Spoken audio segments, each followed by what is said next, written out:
अस्सलाम वालेकुम फ्रेंड्स। तो आज की इस वीडियो में मैं आपको बताने जा रहा हूं कि आप पोलैंड का वीज़ा बगैर किसी एजेंट के कैसे हासिल कर सकते हैं। आपको पोलैंड की एम्बेसी की अपॉइंटमेंट कैसे लेनी है या उसके अलावा आपको कौन कौन से डॉक्यूमेंट्स रिक्वायर होंगे पोलैंड एम्बेसी के लिए। तो ये सारी चीज़ें मैं आपको स्टेप बाय स्टेप बताने वाला हूँ। तो जैसे कि आप जानते हैं कि मैं वीज़ा से रिलेटेड वीडियोस अपलोड करता रहता हूँ। अगर आप मेरे चैनल पर नए हैं तो इस चैनल ट्रैवल एजेंट को सब्सक्राइब ज़रूर कर लें और साथ ही साथ बेल के आइकन को भी ज़रूर दबाइए ताकि आपको आइंदा आने वाली वीज़ा से रिलेटेड सभी वीडियोस मिलते रहें, क्योंकि इस वीडियो के बाद मैं वर्क वीज़ा से रिलेटेड वीडियोस अपलोड करने लगा हूं। अगर आप पोलैंड का वर्क वीज़ा अप्लाई करना चाहते हैं या फिर सऊदीया, दुबई, ओमान वगैरह का वीज़ा अप्लाई करना चाहते हैं तो वो आप कैसे हासिल कर सकते हैं, ये सभी डिटेल्स मैं आपको इस आइंदा आने वाली न्यू वीडियोज़ के अंदर बताने वाला हूँ। अगर आप मेरी पिछली वीडियोस भी देखें तो मैं कॉन्टैक्ट नंबर और ईमेल एड्रेस वगैरह सभी चीज़ें वर्क वीज़ा से रिलेटेड पीछे भी मैंने बताई थी और आइंदा भी आने वाले इसी महीने के अंदर मैं 3 से 4 न्यू जॉब्स आ रही हैं, वो भी मैं यहाँ पर अपलोड कर दूँगा। तो चलें शुरू करते हैं अपनी इस वीडियो की तरफ। तो आपको क्या क्या चीज़ें रिक्वायर होंगी। तो सबसे पहले आपको ऑनलाइन फॉर्म फिल करना होगा, जो कि एप्लीकेशन ऑनलाइन अपॉइंटमेंट आप लेंगे तो उस टाइम आपको एक एप्लीकेशन फॉर्म फिल करना पड़ेगा। जब तक आप वो फॉर्म फिल नहीं कर लेंगे, अपॉइंटमेंट नहीं ले लेंगे, उससे पहले आप एम्बेसी का चक्कर नहीं लगा सकते। उसके लिए आपको क्या करना होगा, मैंने वीडियो की डिस्क्रिप्शन में एक लिंक दिया होगा अपनी वेबसाइट का, वहाँ जाकर आप इस डायरेक्टली लिंक के ऊपर आ जाएंगे। तो आपको करना क्या है, मैं बैक चले जाता हूँ। आपके सामने कुछ इस तरह से ये लिंक शो हो जाएगा। तो आपको करना क्या है, आपको अपना कंट्री सेलेक्ट कर लेना है। जैसे कि यहाँ पर देख सकते हैं A to V तक उन्होंने कंट्रीज़ का नाम लिखे हुए हैं, तो फर्स्ट पहले लिखे हुए हैं सॉरी।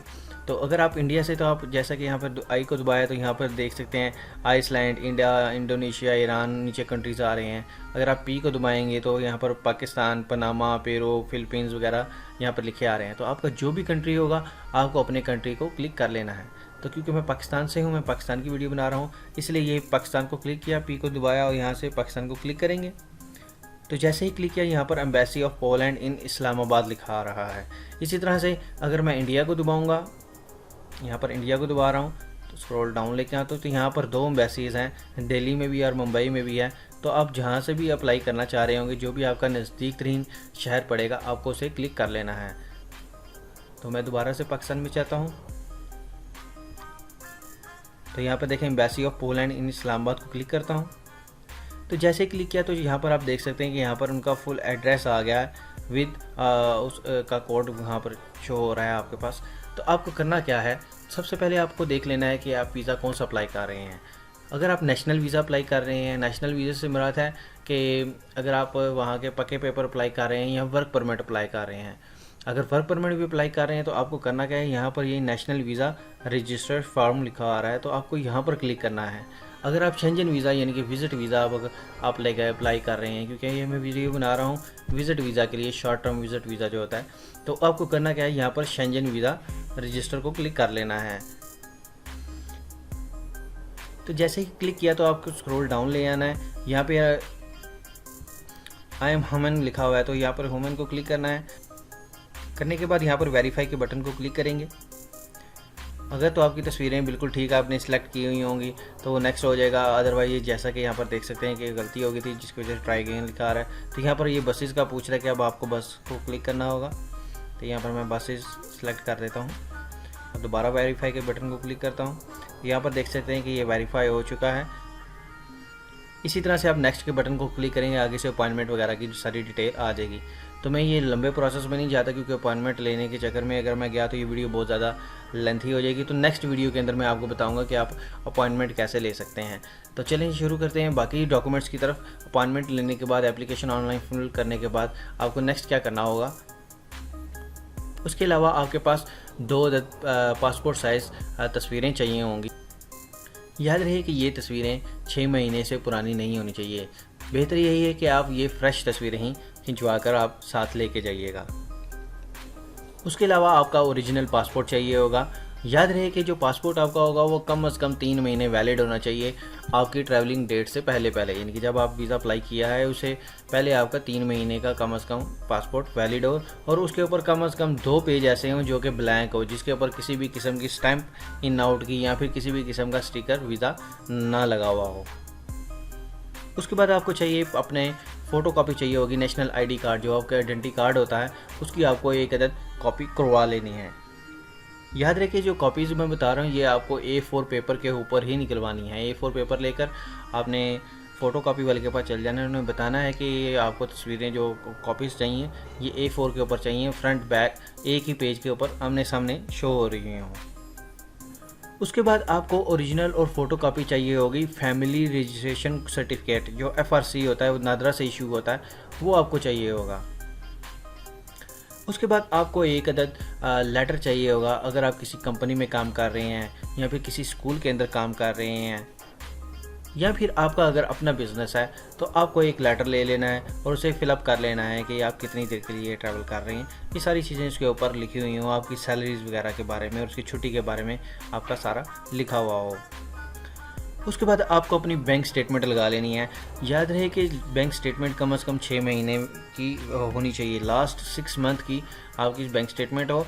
और जब आप वो बैंक स्टेटमेंट ले लेंगे तो उसके ऊपर आप साइन और स्टैम्प बैंक से ज़रूर करवा लीजिएगा, क्योंकि उसके बगैर वो एक्सेप्टेबल नहीं होगी, वो फेक मानी जाएगी। उसके अलावा अगर आपके पास NTN नंबर होगा तो अच्छी बात है, आप NTN नंबर भी साथ लगा दें। अगर आपके पास कम से कम पिछले 2 साल पुराना NTN नंबर होगा तब, अदरवाइज़ आपको ये साथ लगाने की ज़रूरत नहीं है। जैसे कि मैंने आपको पहले भी बताया कि आपको एम्प्लॉयमेंट लेटर अपना ले लेना है विद साइन हुआ, तो आपको साथ साथ उसके 3 महीने की सैलरी स्लिप भी बनवा लेनी है कि ये आप इतने इतनी सैलरी मंथली इनकम कर रहे थे। उसके बाद आपको होटल बुकिंग साथ लगानी है। याद रहे कि होटल बुकिंग चाहे आपकी पेड हो चाहे ना पेड हो, जस्ट बुकिंग भी हुई हो तो वो आप जस्ट रिजर्वेशन भी आप पोलैंड एम्बेसी के अंदर जमा करवा सकते हैं। अगर आपको नहीं पता कि आपको कैसे होटल की बुकिंग करनी है तो मैंने अपने चैनल के ऊपर वीडियो बनाई हुई है कि आप फ्री में होटल बुकिंग कैसे कर सकते हैं, तो आप मेरे चैनल पर जाके देख सकते हैं। अगर आपको फिर भी ना पता लग रहा हो तो नीचे कमेंट बॉक्स में मुझसे पूछ सकते हैं, मैं आपको लिंक प्रोवाइड कर दूँगा। उसके बाद आपको किसी भी ट्रैवल एजेंसी से जाके अपनी फ़्लाइट की बुकिंग कर लेनी है, नहीं तो आप checkin.pकर पर भी जाकर अपनी टिकट की बुकिंग कर सकते हैं। उसके बाद आपको चाहिए होगी ट्रैवल इंश्योरेंस। ये ट्रैवल इंश्योरेंस जो है आप किसी भी कंट्री, यूरोप के किसी भी कंट्री के लिए अगर आप अप्लाई करते हैं तो आपको साथ 30,000 यूरो तक की कवरेज की पॉलिसी चाहिए होती है, जो कि आपको साथ इंश्योरेंस लगानी होती है। ये एस्टिमेटेड अगर आप 3 महीने का वीज़ा अप्लाई कर रहे हैं तो ये तकरीबन 5 से 5,500 पाकिस्तानी रुपयों के अंदर आपको कोई भी ट्रैवल एजेंसी वाला प्रोवाइड कर देगा।